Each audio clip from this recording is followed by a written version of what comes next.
And deadly domestic violence taking the life of a loving mother just hours before her divorce hearing. Good evening and welcome to 7 Action News at 11. I'm Carolyn Clifford. And I'm Mike Duffy. Andria Macintosh was shot and killed outside her home on Detroit's East Side Friday morning. Picture a moment where the promise of a new beginning, a final step toward liberation, turns into an unthinkable end. For countless individuals seeking to leave abusive situations, the act of departure itself marks the most perilous point in their struggle for safety. This isn't merely a statistic.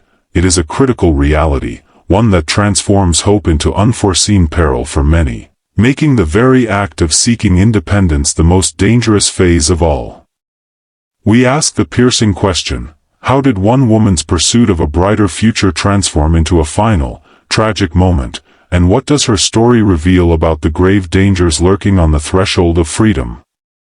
Her experience stands as a stark, compelling example of this profound, often overlooked, risk.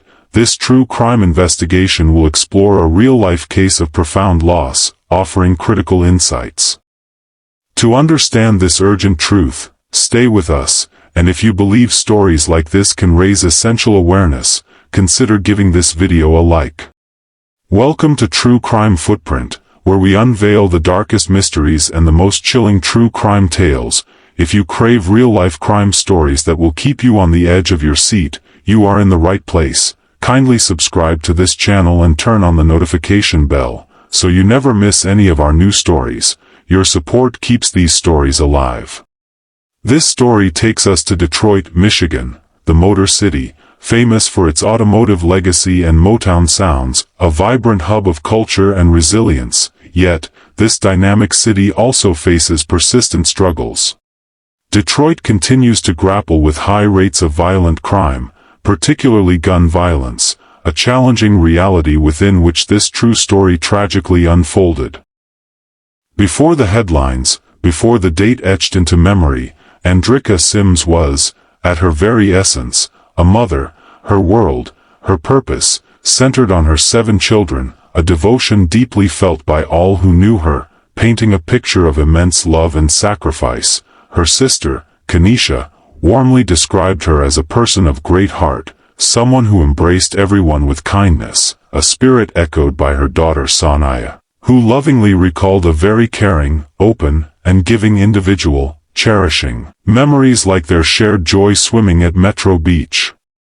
Beyond her role as a loving parent, Andria carried a unique professional background, having served her community as a former sheriff's deputy and police officer. This experience granted her a sharp understanding of human behavior and inherent dangers, an ironic detail considering the tragic circumstances that ultimately found her on the wrong side of a violent act. Yet, despite her resilience and insight, a hidden battle persisted in her personal life, a struggle she was determined to overcome, pushing towards a future free from its grip. August 4, 2023. This date had long been circled, marked as the culmination of Andria's arduous legal journey, representing her final step toward disentanglement from Macintosh. Their separation was anything but amicable, characterized by proceedings described as profoundly bitter, a protracted battle for resolution. Throughout this contentious process, Andria had actively sought protection, reportedly working to secure a personal protection order, recognizing the growing threat she faced, a situation later affirmed by prosecutor Kim Worthy as a stark example of domestic violence. The cruel irony of that morning intensifies when considering the legal calendar. Andria's divorce finalization hearing was scheduled just a mere 2 hours after the tragic events unfolded. She had prepared for liberation, a new chapter on this precise day. Instead, the clock ticked down towards a confrontation, leaving a chilling question hanging in the air. Could her diligent pursuit of safety possibly shield her from the fate rapidly approaching?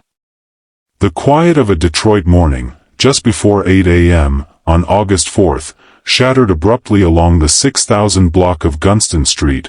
What began as a verbal confrontation between Andria and Macintosh rapidly escalated, moving beyond words into direct, physical danger. Reports on the precise initiation of this horrifying incident vary, Some accounts indicate Breon ambushed Andria as she departed her residence, while others suggest the argument began elsewhere, leading to her desperate flight. On foot, pursued by him to the construction site where the fatal shots were fired. Regardless of the exact sequence, the suddenness and brutality of the violence were undeniably clear. Amidst the chaos, a chilling detail emerges. Andria reportedly made a frantic 911 call, her voice conveying terror as she stated she was being chased, that she was being shot at.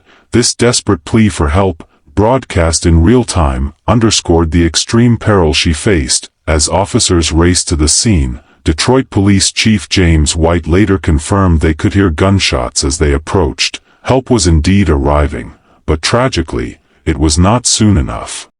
When police converged on Gunston Street, the sound of gunfire had ceased, leaving a stark and tragic tableau. Officers swiftly located Andria Sims lying unresponsive in the roadway, and responding paramedics pronounced her dead at the scene, marking a final, devastating end to her struggle for freedom. Nearby stood Breon Macintosh, Andria's husband, still in possession of a handgun, a chilling presence at the culmination of the violence. He was taken into custody without reported resistance, bringing the immediate crisis to a close. The question of why Breon remained at the location, armed, invites speculation. Was it shock, resignation, or something else entirely? His continued presence at the scene, juxtaposed with the profound loss, closed one horrifying chapter while simultaneously opening another, shifting the focus from the act itself to the unfolding path of accountability and justice. With Andria Sims' life tragically ended, attention swiftly turned to the pursuit of accountability for her death. Law enforcement and prosecutors wasted no time, bringing forth severe charges against Breon Macintosh.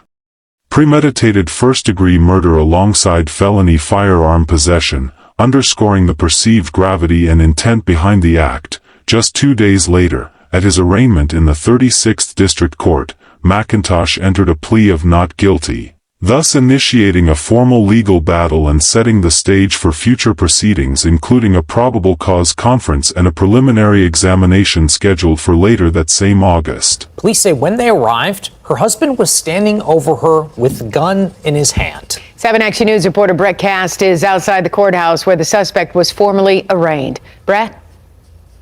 Well, on Friday morning, Andria was set to have a court hearing for her divorce, and just hours before, she stopped at home to get a change of clothes. And that's when her then husband, she was trying to leave, allegedly showed up with a gun and killed her. She just had a heart of gold. A single tragedy that touches dozens of lives. A mother of 7 killed in the midst of seeking a divorce. The man now charged in her murder is her husband of 13 years. She just had the biggest heart. And for him to just take her away from us is just, just sad. Before 8 a.m. on Friday, 35-year-old Andria Macintosh was shot and killed outside her Detroit home on Gunston Street. Police say when they arrived, they found 6 shell casings and her husband, 35-year-old Breon Macintosh, standing over her with a gun. The two shared 6 kids together, including their 13-year-old daughter, Sanaya Macintosh. My mom, she was a very caring person. She loved everybody. Sanaya holds on to the countless memories spent with her mom. They were supposed to see Barbie together on Saturday and spent many summer days at Metro Beach Pool. All of my siblings was inside of the pool, and we all splashed at her to get in, and so she got in with us.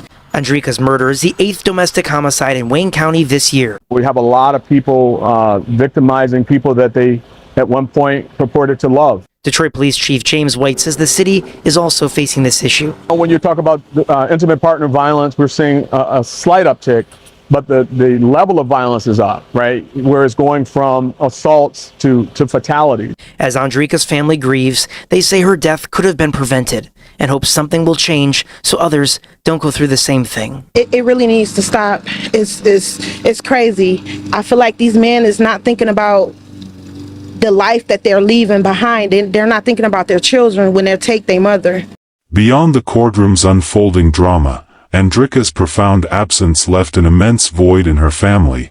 Her sister, Kenesha Williams, publicly voiced her deep sorrow, ensuring Andria was remembered not by the circumstances of her passing, but by her essence as a good-hearted, loving individual who embraced everyone. In a testament to this enduring spirit, Kenesha organized a GoFundMe campaign, rallying community support for Andrica's 7 children and adopted nephew, a successful effort that quickly surpassed its initial financial goal. Andrica's daughter, Sanaya Macintosh, continues to share cherished memories of her mother, describing her as exceptionally caring, open, and giving, ensuring her legacy transcends the tragedy, living on through the lives she touched and the family she fiercely loved.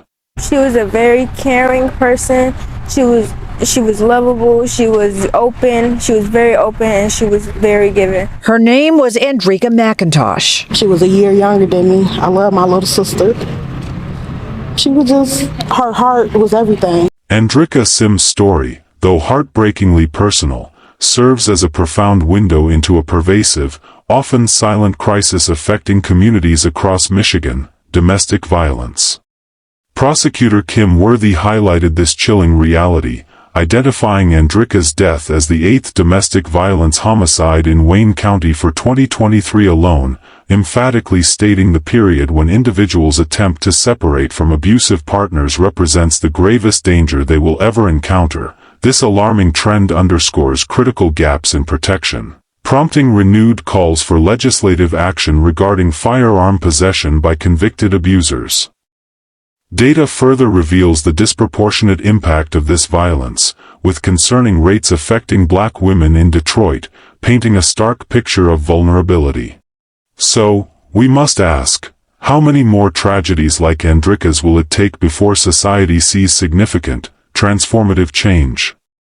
Andrica's experience, while devastating, imparts vital lessons for everyone. It compels us to recognize the subtle, often escalating signs of abuse, emphasizing the absolute necessity of safety planning for anyone contemplating leaving a harmful situation. We learn the importance of providing non-judgmental support to friends, family, or colleagues who may be in danger, and to advocate tirelessly for stronger legal protections and more accessible resources. Help is available. Essential. Support systems like Michigan's Domestic Violence Hotline offer guidance and critical aid. Remember earlier when we mentioned Andria was seeking a personal protection order?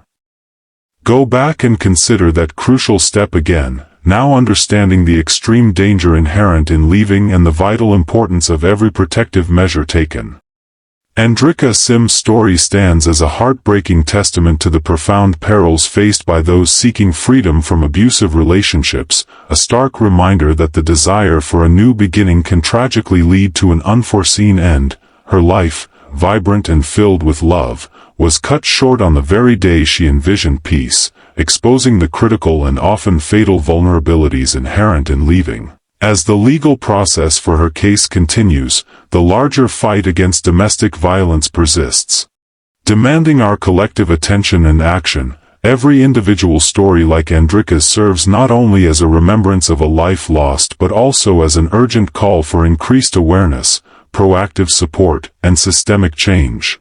Understanding the signs, recognizing the heightened risks during separation, and knowing how to access or provide help are vital steps in breaking this cycle. We must remain vigilant, advocating for stronger protections and ensuring resources are readily available, so that no one else's pursuit of safety ends in tragedy. Our hearts ache for Andria Sims' family. Words feel inadequate, but please know you are held in deepest sympathy and prayers. May you find strength and comfort in memories of Andria. Thank you for watching. If you crave more stories like this, where ordinary lives are shattered by extraordinary events, kindly like and subscribe to this channel. Turn on the notification bell to be first to know when we drop our next video. Stay informed, stay vigilant, and above all, stay safe. See you on our next video.